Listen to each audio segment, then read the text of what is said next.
Aujourd'hui, nous allons voir, maintenant que l'on sait calculer des pourcentages, maintenant que l'on sait ce que signifient les pourcentages, ce qu'ils représentent, nous allons voir comment les utiliser.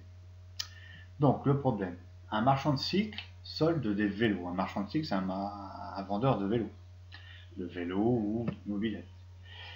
Un vélo qui valait initialement, c'est-à-dire avant la réduction, 1650 €, est soldé à 45%.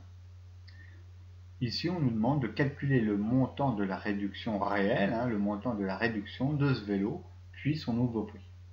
Donc je rappelle, lorsque l'on nous dit qu'il est soldé à 45%, ça veut dire que si le vélo valait 100 €, eh bien, on aurait une réduction de 45 €.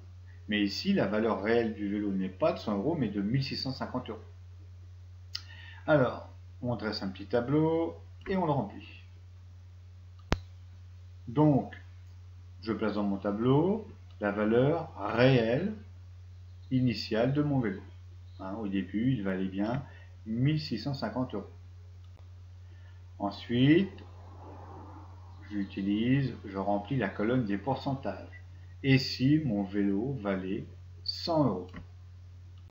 Puis, comme je vais utiliser à nouveau la règle de 3, je vais passer par l'unité. Et là, on pourrait dire, et si mon vélo valait 1 €. Donc, dans l'énoncé, on me dit que ce vélo est soldé à 45%. Ce qui signifie, je vous le rappelle, que si le vélo valait 100 €, on aurait 45 € de réduction.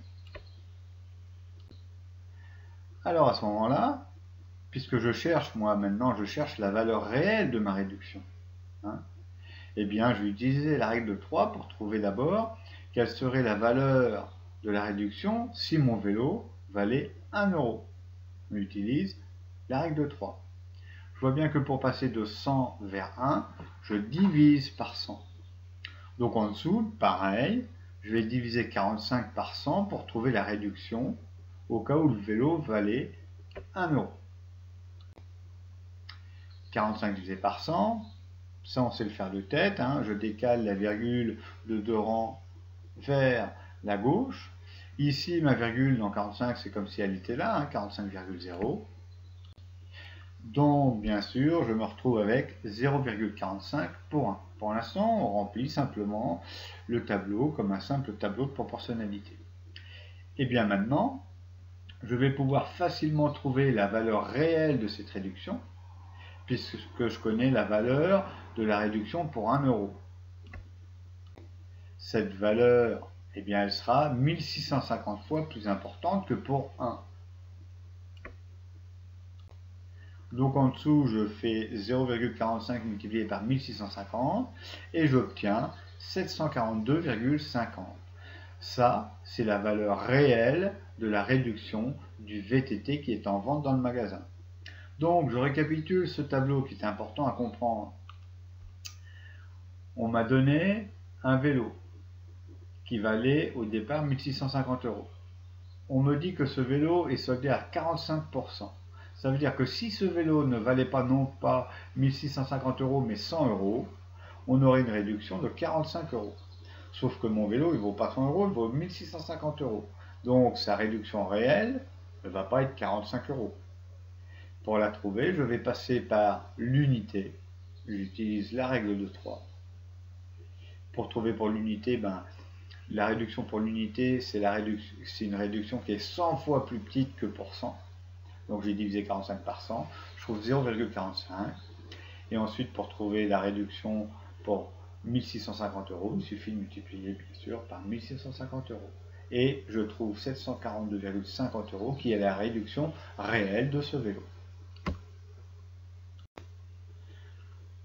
Voilà. Là, je vous ai réécrit tout ce que je viens de dire en fait. Et donc, pour calculer le nouveau prix, alors là, c'est important de toujours bien savoir ce que l'on fait. Pour calculer ce nouveau prix, et bien surtout, ce qu'il ne faudrait pas faire, et ce qu'on est tenté de faire parfois, il ne faudrait surtout pas faire 1650, l'ancien prix du vélo, moins 45, puisque dans l'énoncé, c'est marqué qu'il était soldé à 45. Mais là, c'est 45%, s'il valait 100 €. Donc surtout, il ne faut pas faire 1650 la vraie valeur du vélo au départ, moins 45, qui serait une réduction en pourcentage. On ne mélange jamais les deux.